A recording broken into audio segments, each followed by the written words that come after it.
नमस्कार साथियों, कैसे हैं आप सब लोग। एक बार फिर स्वागत करता हूं आपके अपने चैनल इंटरनेशनल आईएएस एकेडमी में।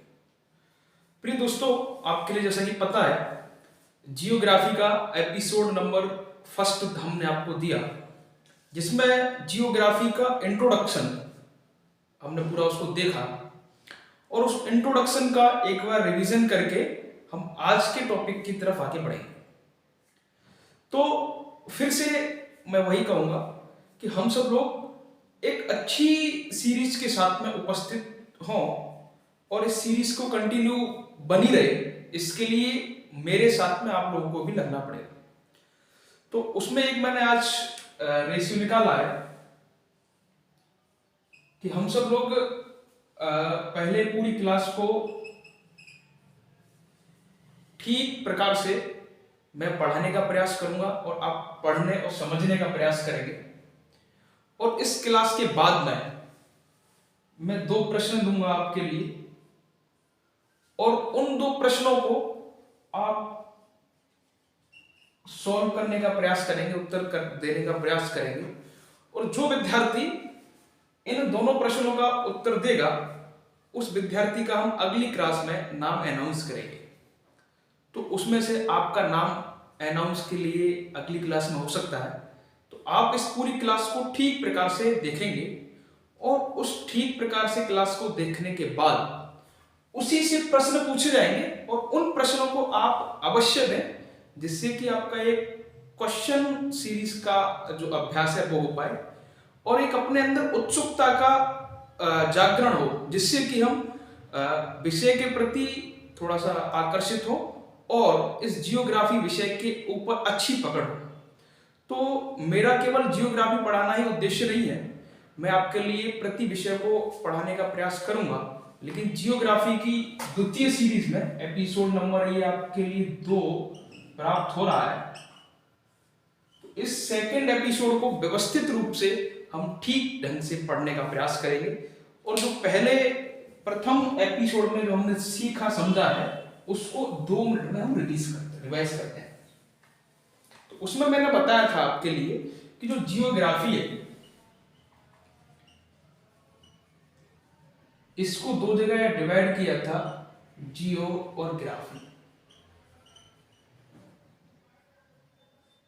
फिर मैंने बताया जियो और ग्राफी दोनों ग्रीक भाषा के शब्द हैं और इन ग्रीक भाषाओं के शब्दों का अर्थ बताया था। इसका अर्थ है पृथ्वी और इसका अर्थ है अध्ययन। और फिर हमने एक स्पष्ट रूपेण परिभाषा को बनाने का प्रयास किया था। परिभाषा थी, पृथ्वी के सतह के अध्ययन को हम जियोग्राफी कहते हैं।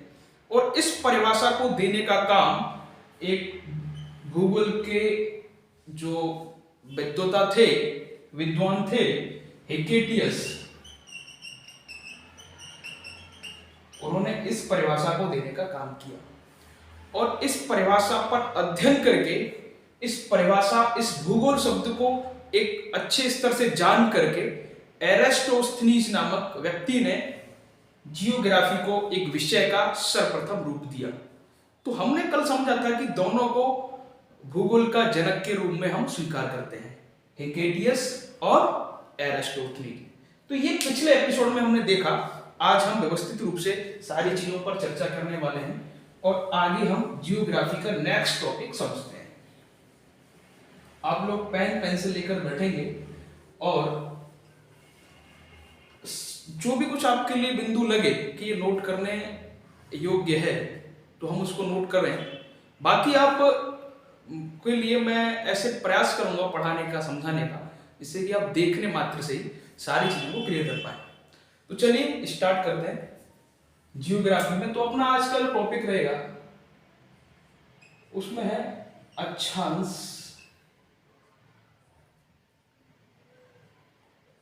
व देशांतर।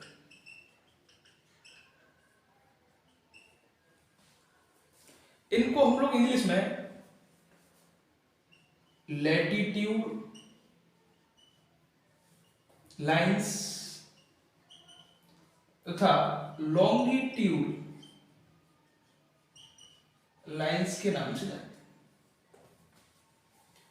तो इन दोनों लाइंस के बारे में व्यवस्थित रूप में चर्चा हम इस एपिसोड में करेंगे, और इन अक्षांश व देशांतर का भूगोल में कितना महत्व है, हमारे आभासी जीवन में कितना महत्व है, एक एजुकेशनल पॉइंट से कितना महत्व है, एग्जाम पॉइंट ऑफ व्यू से किस प्रकार के क्वेश्चन इससे बनते हैं, इसके सारे प्रकरणों पर हम बात करने के बाद इस टॉपिक को समाप्त करने की ओर बढ़ेंगे।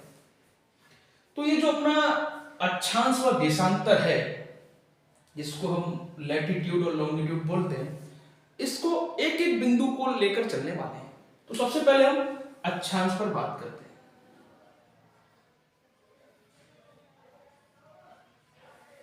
जो अक्षांश है, ये अपनी जो पृथ्वी है उसके बारे में थोड़ा सा कुछ हम समझ लेते हैं एक बार। इस पृथ्वी को हम एक शेप दे देते हैं। पृथ्वी का एक शेप के आधार पर आप लोग कहते हैं ये गोलाकार है, एक वृत्ताकार के रूप में है, कुछ लोग कहते हैं संतरा के आकार में है, कुछ लोग कहते हैं अंडाकार है।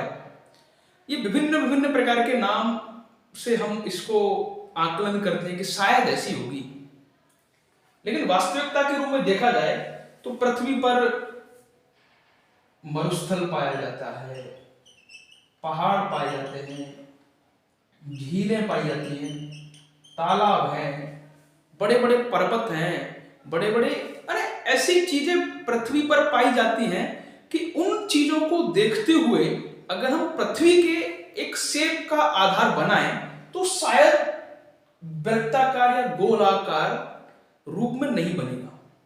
तो फिर कैसा बनेगा? तो पृथ्वी कहीं ना कहीं ऊपर नीचे उल्टा सीधा चीजें देखने को मिलती है। इस स्थिति में देखने को मिलती है। मैंने ये जो स्थिति बनाई है अंदर वाली, इस प्रकार से पृथ्वी को कहीं नीचे है, कहीं ऊपर है, कहीं बड़े स्तर पर पर्वतों का आकार है, कहीं मैदान है। तो ऐसे प्रकार की चीजों को देखने को जो मिलती है, तो हम कहते हैं कि जो बाहर की शेप है, इस बाहरी शेप को हमने केवल मान लिया है कि पृथ्वी वास्तव में गोल है, लेकिन वास्तविकता के आधार पर ये पृथ्वी अंदर वाली जो शेप है इस आकार में है। तो फिर हम कहेंगे पृथ्वी क्या गोल है? तो नहीं, पृथ्वी को फिर एक वैज्ञानिकता के आधार पर एक नाम दिया कि पृथ्वी जियोड है। तो अब हम एक वैज्ञानिक या एक एजुकेशनल पॉइंट के आधार पर अगर बोले कि पृथ्वी का आकार कैसा है, तो आप बताएंगे पृथ्वी जियोड है। पृथ्वी गोल नहीं है, पृथ्वी अंडाकार नहीं है, पृथ्वी संतरा के आकार की नहीं है, पृथ्वी हमारी जियोड है। और इस जियोड पृथ्वी को ही हमने अक्षांश व देशांतर की रेखाओं के माध्यम से उसमें कहां कौन सा देश अवस्थित है, उन देशों की अवस्थिति और समय को जानने के लिए इन दो रेखाओं को खींचने का काम किया। मैं फिर से एक बार बताता हूं कि अक्षांश और देशांतर रेखाओं का प्रयोग क्यों किया। तो देशों की अवस्थिति या स्थिति, देशों की स्थिति जानने के लिए ये अक्षांश और देशांतर रेखाओं को खींचने का प्रयास किया। ये जो अक्षांश और देशांतर रेखाएं हैं ये काल्पनिक हैं, ये रेखाएं अपनी काल्पनिक है। इन रेखाओं को यदि आप पृथ्वी पर देखने के लिए उत्सुक होंगे तो ये कहीं पर भी देखने को नहीं मिलेंगी। ये केवल एक मंत्र गणन आकलन के आधार पर इनको समझा जा सकता है, ना कि देखा जा सकता। क्यों नहीं देखा जा सकता? क्योंकि ये काल्पनिक है। ये किसी भी पृथ्वी पर कोई लाइंस ड्रॉ की ही नहीं गई, केवल इसको एक मैप के आधार पर समझा जा सकता है। और इनको कल्पना करने का केवल एकमात्र जो आवश्यकता थी वो थी देशों की स्थिति को जानना, कि कौन सा देश कहां अवस्थित है। किस देश का समय हमको निर्धारित करने के लिए जब बात आती है तब हम इनका प्रयोग करते हैं। कहां पर किस देश के बारे में डिग्री के आधार पर चीजों को प्रयोग करते हैं, कौन सी डिग्री पर कौन सा देश अवस्थित है, कहां पर कौन सी चीजें हैं, वो सारी चीजें हम आगे देखने वाले हैं, बहुत अच्छे से समझेंगे। तो केवल यहां पर मेरा एक पॉइंट आपके लिए समझाना है कि इन दोनों लाइनों का जो आवश्यकता पड़ी वो केवल और केवल देशों की स्थिति जानने मात्र के लिए, और देशों की स्थिति, उसकी समय व तिथि, अन्य चीजें जो भी रहेंगी वो हम आगे बात करेंगे। सबसे पहले हम बात करेंगे अक्षांश रेखा पर। तो अक्षांश है क्या, उस पर एक बार डिस्कस कर लेते हैं।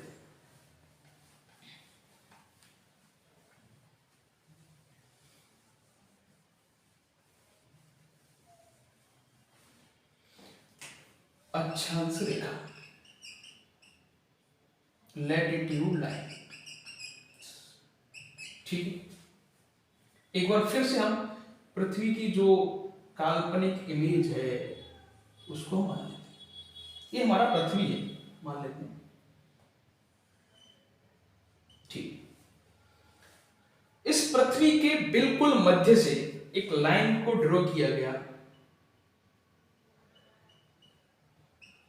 जिसे 0 डिग्री रेखा भी कहते हैं।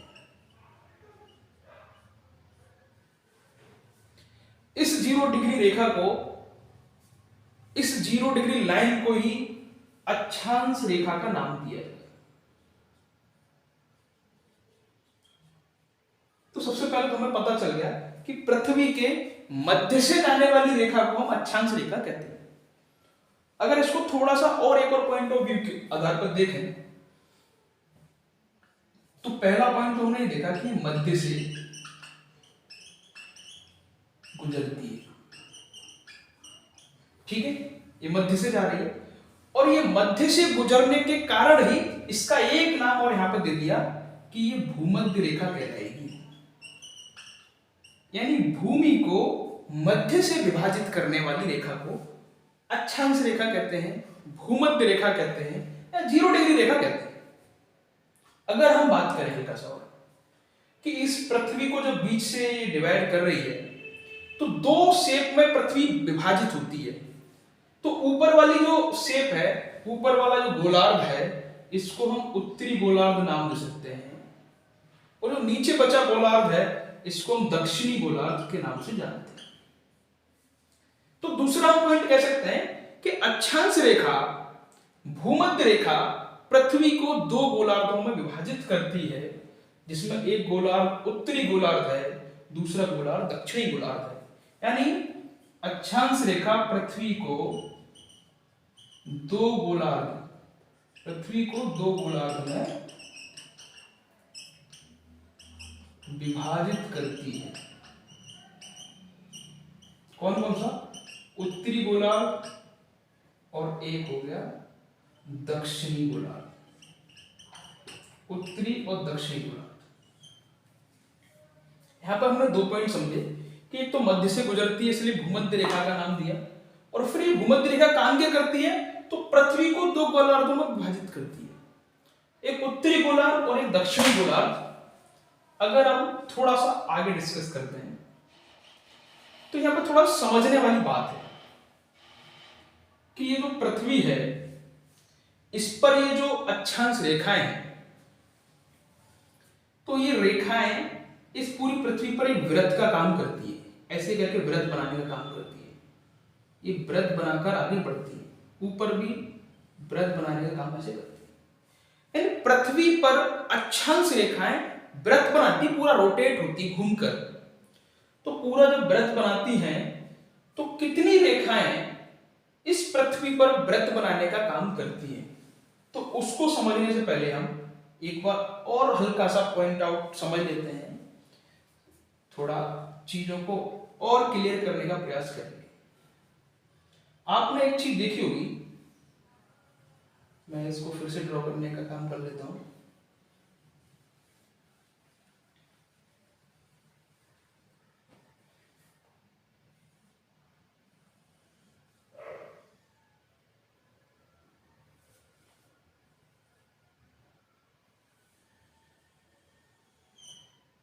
चलिए,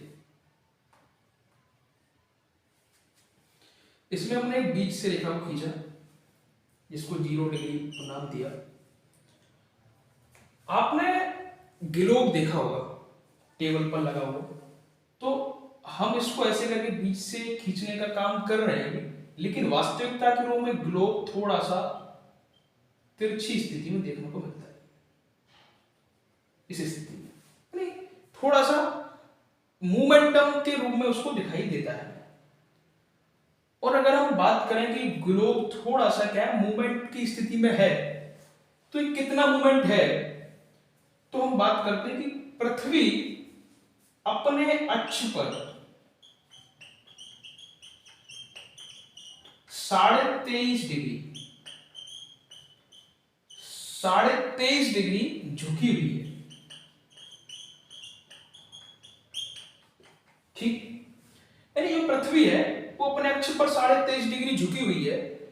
तो इस पृथ्वी के अगर वास्तविकता के रूप में देखा जाए, तो अगर पृथ्वी झुकी नहीं होती तो उसके क्या क्या कारण रहते, वो भी हम आगे स्पष्ट रूप से देखेंगे कि पृथ्वी झुकी है तो झुकने के बाद में हमको क्या क्या चीजों को देखने को मिलती है, और अगर बिना झुके पृथ्वी अगर सीधी होती है अपने अक्ष पर तो क्या स्थिति देखने को मिलती है।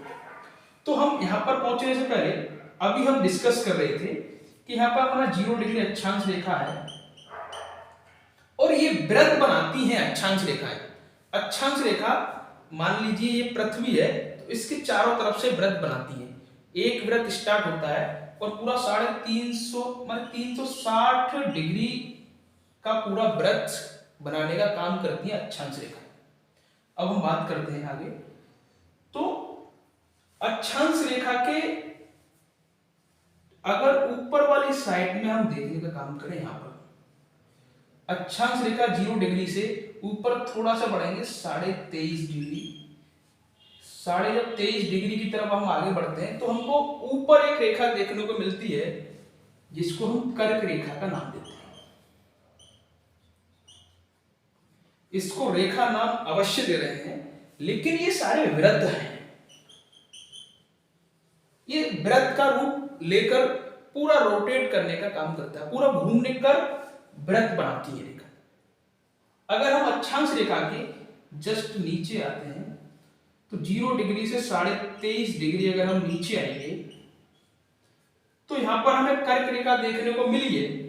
इसके नीचे आने पर ऊपर उत्तरी गोलार्ध में कर्क रेखा है और नीचे दक्षिणी गोलार्ध में जब हम आएंगे तो हमको मकर रेखा देखने को मिलेगी। मकर रेखा। अभी हम सारी अक्षांशी रेखाओं की बात कर रहे हैं। अक्षांश कौन सा होगा? लैटिट्यूड, यानी जो रेखा वृत्त बनाने का काम करेगी उन रेखाओं को हम अक्षांश रेखा का नाम देते हैं। और ये महत्वपूर्ण अक्षांश रेखाओं की हम डिस्कस कर रहे हैं। सारे अक्षांश की एक एक बिंदु को एकदम पॉइंट टू पॉइंट समझने का प्रयास करें। तो हमने अभी तक 3 प्रकार की रेखाओं को देख लिया, 3 वृत्तों को देख लिया।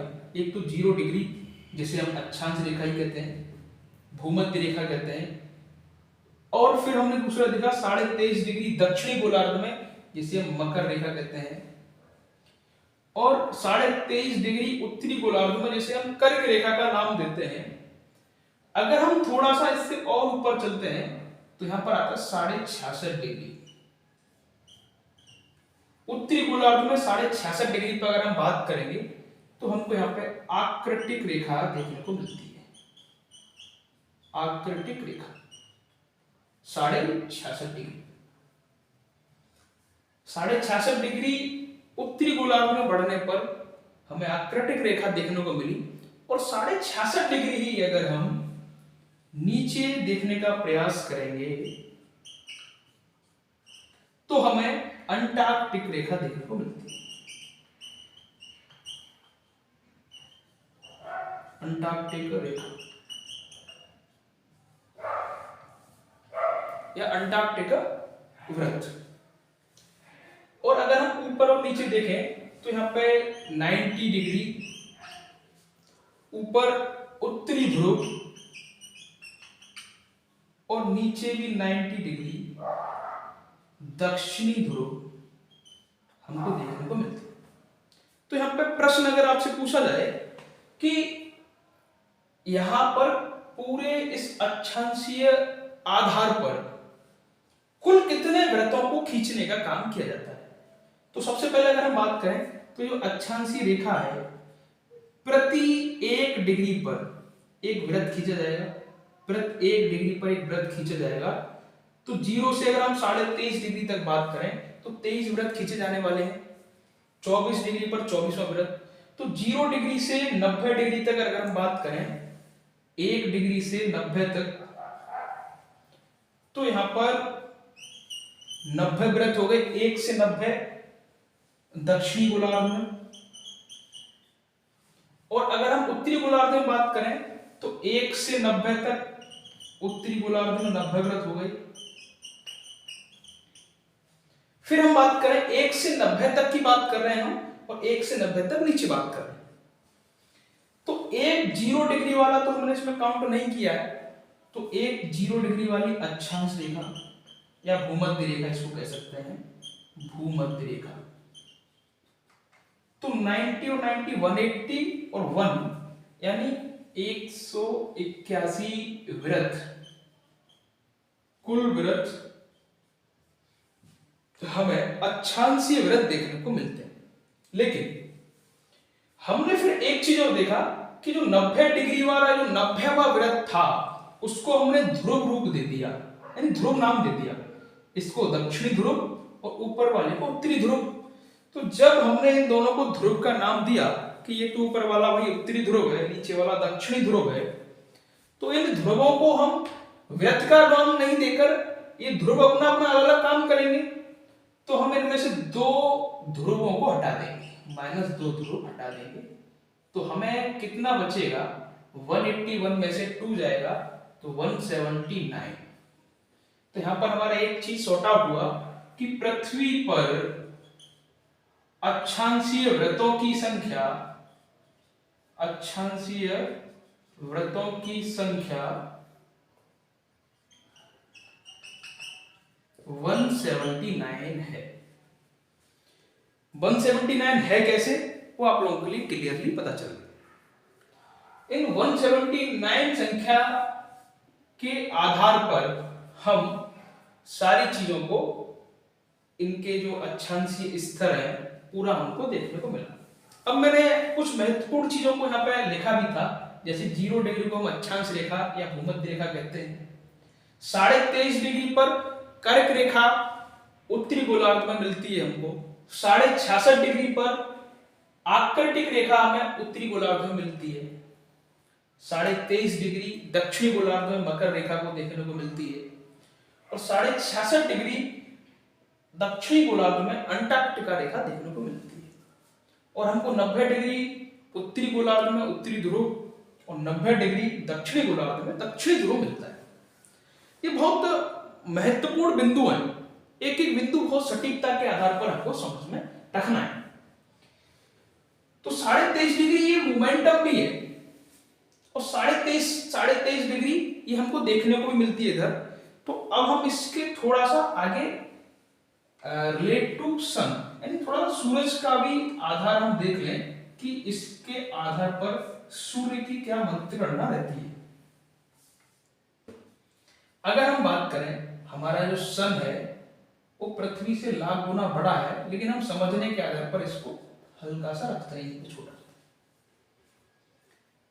अगर हम बात करें कि जो सन है, तो सन का जो प्रकाश है वो अधिकतम किस क्षेत्र में रहने वाला है, किस लोकेशन रहेगी उस पर रहने वाला है। तो अक्षांश रेखा पर सूर्य का प्रकाश लंबवत अधिक रहेगा। और अगर हम इधर देखेंगे तो इधर सूर्य का प्रकाश तिरछा हो जाएगा, नीचे भी सूर्य का प्रकाश तिरछा देखने को मिलेगा। तो हम लोग थोड़ा सा कॉमन सेंस के आधार पर देखें तो कि जहां प्रकाश सूर्य का अधिक स्थिति में पड़ेगा वहां पे तापमान अधिक होगा। यानी जहां सूर्य का प्रकाश लंबवत पड़ेगा या सीधा पड़ेगा, वहां सूर्य का प्रकाश लंबवत पड़ेगा तो तापमान अधिक होगा, ये वाला जो एरिया है। और जहां सूर्य का प्रकाश तिरछा पड़ेगा वहां तापमान कैसा होगा, कम होगा। तो हम कह सकते हैं कि जो ध्रुव है वहां पे तापमान कम होता है, कारण कि सूर्य का प्रकाश तिरछा पड़ता है। पृथ्वी के ध्रुवों पर तापमान कम इसलिए होता है क्योंकि क्योंकि सूर्य का प्रकाश तिरछा होता है। और अगर हम बात करें कि सूर्य का प्रकाश लंबवत होता है या जो बिल्कुल एक बड़े स्तर पर होता है वो अक्षांशी रेखा पर होता है, तो हम इसको कटिबंध के आधार पर विभाजित करते हैं। तो हम कह सकते हैं पृथ्वी पर कटिबंध, ये जो कटिबंध है वो तापीय कटिबंध है, यानी तापीय कटिबंधों के आधार पर पृथ्वी का विभाजन।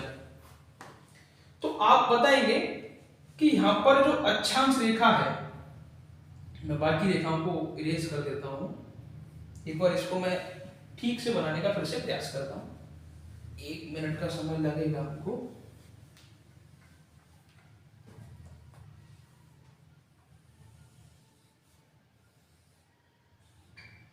ये हमारी अक्षांश हो गई और ये हमारी कर्क और नीचे मकर और ये 0 डिग्री।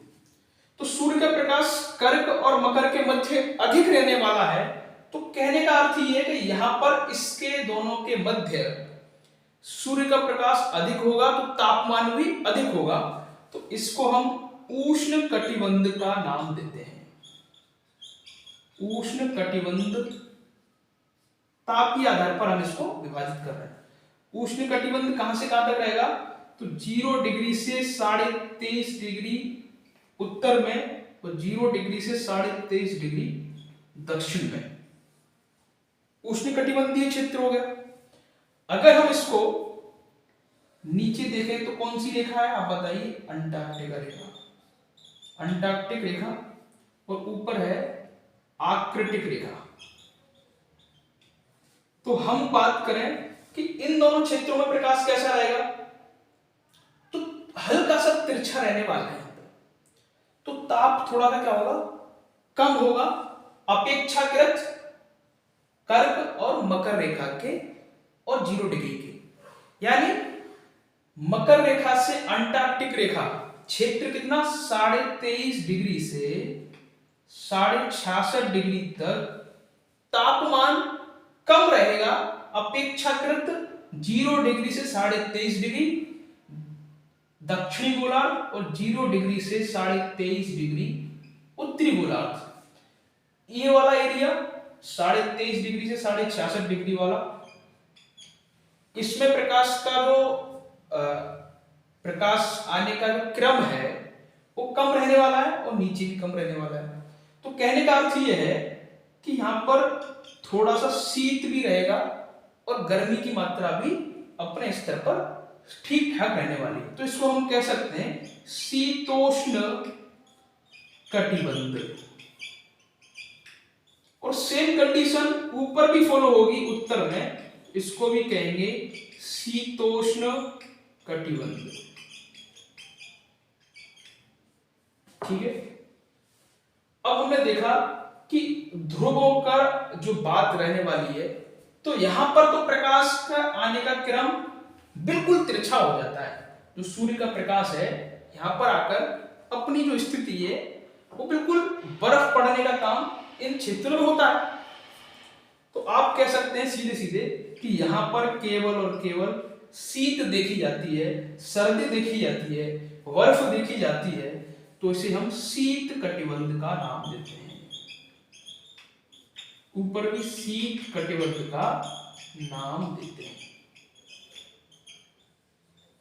तो पृथ्वी को हमने 3 कटिबंधों में बांटा और तीनों कटिबंध कौन कौन से हो गए अपने, उष्ण कटिबंध 0 डिग्री से 23.5 डिग्री उत्तर और 0 डिग्री से 23.5 डिग्री दक्षिण में। कह सकते हैं कर्क रेखा से मकर रेखा तक का स्थान उष्ण कटिबंध का रूप के रूप में हम देखते हैं। अब अगर थोड़ा सा और बात करें शीतोष्ण कटिबंध की, तो जहां प्रकाश, सूर्य का प्रकाश तिरछा होता है, हल्का तिरछा होता है, उसे शीतोष्ण कटिबंध कहते हैं। 23.5 डिग्री से 66.5 डिग्री दक्षिण में, 23.5 डिग्री से 66.5 डिग्री उत्तर। फिर हमने देखा कि 66.5 डिग्री से 90 डिग्री ऊपर ध्रुव की ओर और 66.5 से 90 डिग्री दक्षिण ध्रुव की ओर, वहां शीत कटिबंध का नाम है। तो हमने इस पृथ्वी को अक्षांशीय आधार पर कटिबंधों में विभक्त किया, इसके अक्षांशीय रेखाओं के वृत्तों के बारे में समझा, इस अक्षांशीय रेखाओं के कुल वृत्तों की संख्या कितनी है उसके आधार पर हमने समझा। तो ये अक्षांश से संबंधित विभिन्न प्रकार की बातों को हमने देखा। अगर हम थोड़ा सा और डिस्कस करें तो इसको मैं इरेज करता हूं और फिर हम हल्का सा और देखने का प्रयास करेंगे।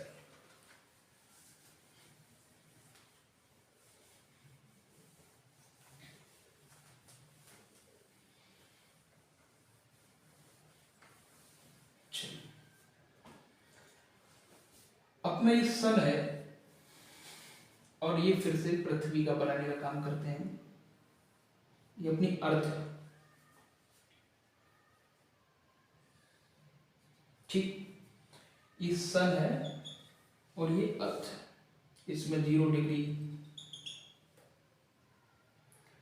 और ये बीच में आपकी 0 डिग्री है, ऊपर 23.5 डिग्री और नीचे भी 23.5 डिग्री। इसको 0 डिग्री भूमध्य रेखा, ऊपर कर्क रेखा और नीचे मकर रेखा, ऐसे करके आप नाम लो। तो सूर्य का प्रकाश इन रेखाओं पर अपने समय में लंबवत होता है। तो वो लंबवत होने का एक निश्चित तिथि देखने को मिलती है। तो कौन सी वो रेखा है, कौन सा वो समय है जब प्रकाश, सूर्य का प्रकाश लंबवत देखने को मिलता है। तो अगर हम यहां पर देखें तो सूर्य का प्रकाश यहां एक बार लंबवत होता है, यानी कर्क रेखा पर। तो कर्क रेखा पर 21 जून का जो समय होता है, 21 जून वाले दिन कर्क रेखा पर सूर्य का प्रकाश लंबवत होता है। और अगर हम बात करें भूमध्य रेखा पर कब लंबवत होता है, तो भूमध्य रेखा पर 2 बार लंबवत होने का काम करता है।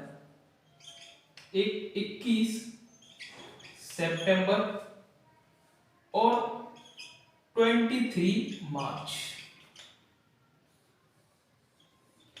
2 दिन भूमध्य रेखा पर सूर्य का प्रकाश लंबवत होता है।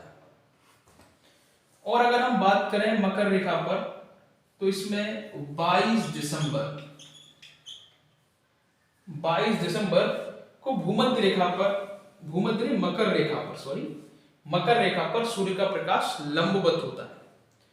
तो आप अगर हम बात करें अभी कि अपना जो भारत है वो कर्क रेखा भारत को कई सारे राज्यों को काटते हुए निकलती है, लगभग 8 राज्यों को। तो भारत में आप लोगों ने खुद अनुभव किया होगा कि 21 जून को हम लोग, जब 21 जून का दिन आता है तो अपने यहां पर गर्मी की अधिकता को महसूस करते हैं। तो उस गर्मी की अधिकता को महसूस करने का जो कारण है वो अब आप स्पष्ट रूप से बता सकते हैं कि 21 जून को सूर्य का प्रकाश पृथ्वी की कर्क रेखा पर लंबवत होता है, इसलिए उस दिन बड़ा दिन भी, कई आपने सुना होगा। बड़ा दिन क्या होता है वो एक अलग टॉपिक पर हम डिस्कस करेंगे, लेकिन 21 जून को हम जो गर्मी की अधिकता को देखने का काम करते हैं वो सूर्य का प्रकाश कर्क रेखा पर लंबवत होता है, इसलिए हम करते हैं। भूमध्य रेखा पर 21 सितंबर और 23 मार्च को देखने को मिलता है और यहाँ पर 22 दिसंबर को मिलता है। तो सूर्य का प्रकाश कब कब लंबवत होता है ये हमने श्रेणी से समझा। तो ये पूरा जो हमने अक्षांशीय रेखा को देखा, एपिसोड जो सेकंड है वो ज्यादा लंबा ना हो, इसको हम यहीं पर थोड़ा सा विराम देने का काम करेंगे। और अगली क्लास में हम इससे आगे अक्षांशीय रेखाओं के बचे बिंदुओं को तथा देशांतर रेखा को प्रारंभ करने का काम करेंगे। जैसा कि क्लास की प्रारंभ में मैंने कहा था, 2 प्रश्नों को उत्तर आपको देने के लिए मैं यहाँ पे 2 प्रश्न रखूंगा। तो वो 2 प्रश्न हैं, इन दोनों प्रश्नों का जो जवाब देगा उसका अगले क्लास में हम नाम अनाउंस करेंगे। तो पहला तो है कि पृथ्वी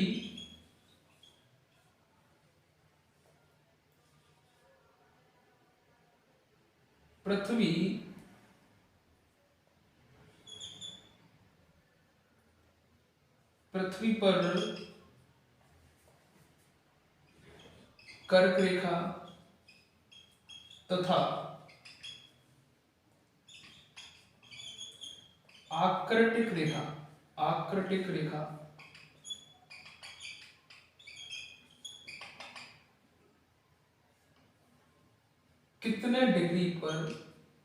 कितने डिग्री पर अवस्थित है। पृथ्वी पर कर्क रेखा तथा आकृतिक रेखा कितने डिग्री पर अवस्थित है। एक तो ये प्रश्न है अपना, और दूसरा प्रश्न है कि भूमध्य रेखा पर सूर्य का प्रकाश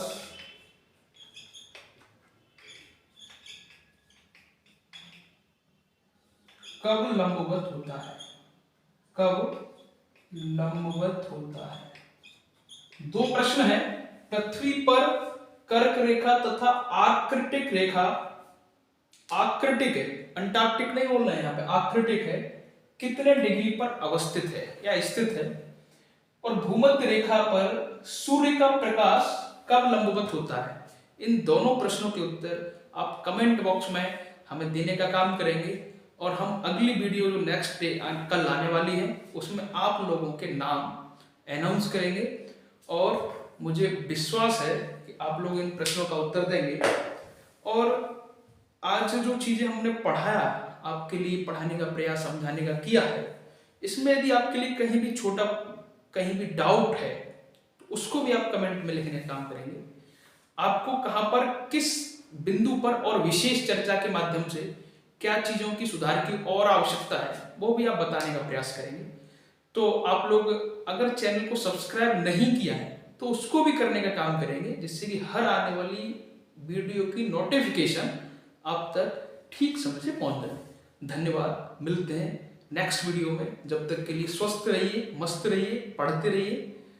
धन्यवाद, जय हिंद, जय भारत।